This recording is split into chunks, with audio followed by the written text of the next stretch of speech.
Assalamualaikum warahmatullahi wabarakatuh. Assalamualaikum. Allahumma sholli ala Sayyidina Muhammad wa ala ali Sayyidina Muhammad. Izin bertanya Bu ya, bagaimana hukumnya orang yang punya hutang menunaikan ibadah umroh yang didapatkannya dari hasil undian? Yang kedua Bu ya, di Kuburaya saya punya seorang tetangga yang mempunyai penyakit latah. Kata orang Pontianak latah Bu ya. Yang mana penyakit latahnya itu kambuh apabila melihat atau mendengar sesuatu yang mengagetkan Bu ya. Untuk menyembuhkan penyakit latahnya itu, untuk memberhentikannya, dia harus meminum seteguk air. Sedangkan pada saat itu dia lagi puasa Bu ya. Jadi apakah puasanya batal?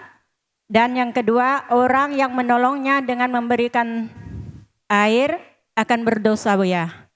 Sekian Bu ya. Wassalamualaikum warahmatullahi wabarakatuh. Waalaikumsalam warahmatullahi wabarakatuh. Yang pertama Pak tadi?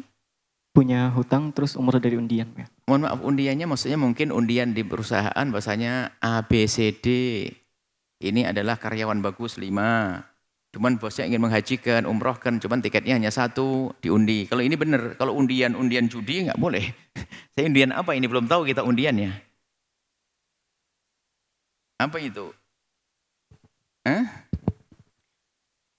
Biasanya kalau ada pemilihan presiden Bu ya, ada undian-undian rumah atau motor.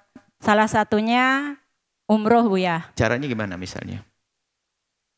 Yang hadir Bu ya, yang hadir ikut kampanye. Yang hadir namanya ditulis. Iya, benar. Oke, baik. Itu sama seperti santri begini, ada orang ngasih hadiah umroh. Kalau itu adalah sah, bukan undian judi. Jangan urusan presidennya. Bukan urusan presidennya. Jadi kalau mengundi umroh memberikan dengan cara misalnya karena jumlahnya banyak, nggak mau dikasih semuanya, saya hanya ingin ngasih 10 hadiah 10 saja. Cuman ini mau diundi, tolong namanya ditulis semuanya. Kan mereka nggak bayar nih. Kalau mereka bayar namanya judi. Habis bayar diundi, dikasih. Bayar nih. Jadi maka itu adalah umrohnya apa? Umrohnya adalah umroh apa? Undiannya undian yang benar. 1. Kemudian masalah umrohnya. Umroh orang yang punya utang. Ya kan? Biarpun itu undian. Selagi utangnya sudah jatuh. Kalau utangnya utang jatuh tempo. Ya tinggal menjelaskan. Tinggal menjelaskan kalau dia mau umroh bahasanya bukan dari dirinya. Jadi kalau dia diajak umroh dan dia tidak bayar, ya umrohnya tetap sah. Dan karena diajak dan tidak bisa diganti. Kalau masih bisa diganti, mohon maaf. Kalau uangnya masih bisa diganti, kalau biaya umrohnya masih bisa diganti dengan uang untuk bayar utang, maka dia wajib bayar utang, tidak usah umroh. Karena utangnya jatuh tempo. Tapi kalau yang mengajak syaratnya harus umroh. Karena saya punya maksud untuk menemani saya di sana dan sebagainya. Yaitu seperti gajinya. Makanya atau seperti imbalannya. Maka itu sah. Dan tidak dosa karena apa? Yang memberikan tiket umroh itu memang menginginkan dia ikut. Dan tidak bisa diganti dengan uang. Tapi kalau masih diganti dengan uang, maka diganti dengan uang untuk membayar utangnya, jangan umroh. Dan umrohnya orang yang dia masih punya utang, sementara dia bisa membayarnya, maka dia dosa.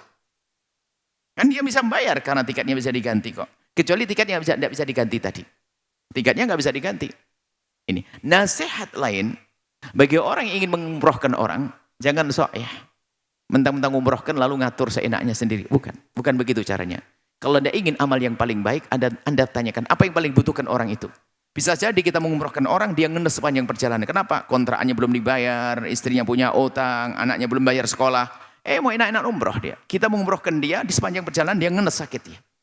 Karena pulang dia, aduh malu apa kata orang, aku bisa umroh. Makanya kalau Anda ingin menolong orang, memberi orang, boleh dah Pak, ini saya beri tiket umroh kalau kamu mau. Jika di rumahmu sudah nggak ada masalah, boleh kau umroh ini dengan saya, ini duitnya. Tapi kalau Anda tidak mau, karena ada utang dan pilih. Nah itu baru orang memberi benar. Cuman biasanya orang yang pengen mengumrohkannya ada pengen ya barangkali ya 5 orang diumrohkan ya biar kayak di perjalanan kayak raja begitu. Ini kok umrohkan, wah itu bisa menjadi sombongnya orang mengumrohkan. Kalau Anda ikhlas mengumrohkan seseorang, Anda tahu kebutuhannya. Anda tanya kebutuhan dia. Karena termasuk pertanyaan ini tadi. Ini kan jawaban. Bayangkan dia mau diumrohkan sementara masih punya utang. Sebenarnya dia bingung mau umroh, kiku. Saya mau umroh, punya utang, punya utang, membayari, tapi nggak boleh sama yang umrohkan. Lah yang umrohkan enggak. Bukan tulus barangkali. Kalau memang Anda tulus, intinya kan dapat pahala. Anda ingin mengumrohkan orang itu, ternyata orang itu menggunakan untuk bayar utang. Dia dapat pahala membayar utang karena wajib. Anda pahala mengumrohkannya tetap utuh. Nah kan hebat, cerdas ini. Yang jadi masalah hawa nafsu, harus umroh. Harus umroh. Makanya bagi para orang kaya, hei orang kaya, semoga Anda kaya semuanya. Kalau Anda ingin mengumrohkan orang, Anda timbang-timbang dulu. Apakah betul dia sudah butuh untuk umroh? Umroh itu tidak wajib kalau orang nggak mampu. Bayar utang itu yang wajib. Ngurusi anaknya itu wajib. Nah, umroh tapi ngenes dia sepanjang perjalanan dia sakit. Dia, pulang nanti apa kata orang? Umroh. Bisa jadi yang punya uang itu ngomong, umroh ya, utang belum dibayar. Sedih dia. Maka kepada orang kaya yang suka ngumrohkan orang, Anda pikir ulang. Ini nasihat baik untuk dari kami, supaya Anda dapatkan pahala hebat. Lihat, Anda ada pahala utuh mengumrohkannya, dan orang yang Anda umrohkan ternyata untuk bayar utang, dia mendapatkan pahala besar karena bayar utang adalah wajib. Bahkan enak, dapat pahala gede semuanya. Kenapa pusing? Yang menjadi pusing adalah hawa nafsu. Bukan karena Allah Subhanahu wa ta'ala pasti repot. Itu saja yang pertama. Yang kedua apa tadi? Penyakit latah, Bu ya. Penyakit latah. Ya nanti berobatnya, belajarnya nanti setelah Ramadan saja. Kalau Ramadan biar latah-latah nyebut. Panci, sotel, genteng. Ya kan? Latah kalau kalimatnya tidak haram, ya tidak dosa. Tapi kalau bisa berbuka, dosa melanggar puasa. Ya biarkan. Kalau latah cuma ngomong aja kan. Cuman kadang ngomongannya jelek. Ya, ngomongnya jelek termasuk jelek ngurangi pahala itu. Tapi tidak membatalkan puasa latah. Latah kan tidak membatalkan puasa. Kenapa? Latah kan ngomong itu kan, betul. Apa maksud latah? Jangan-jangan beda istilah latah di Cirebon sama latah di sana. Latah itu orang kalau kaget ngomong, kalau orang baik kan, Allahumma sholli Muhammad, itu latah yang sholawat ini. Ini karena memang dekatnya sama panci disebut. Biasa kotor. Latah bagaimana maksudnya? Apa latah itu?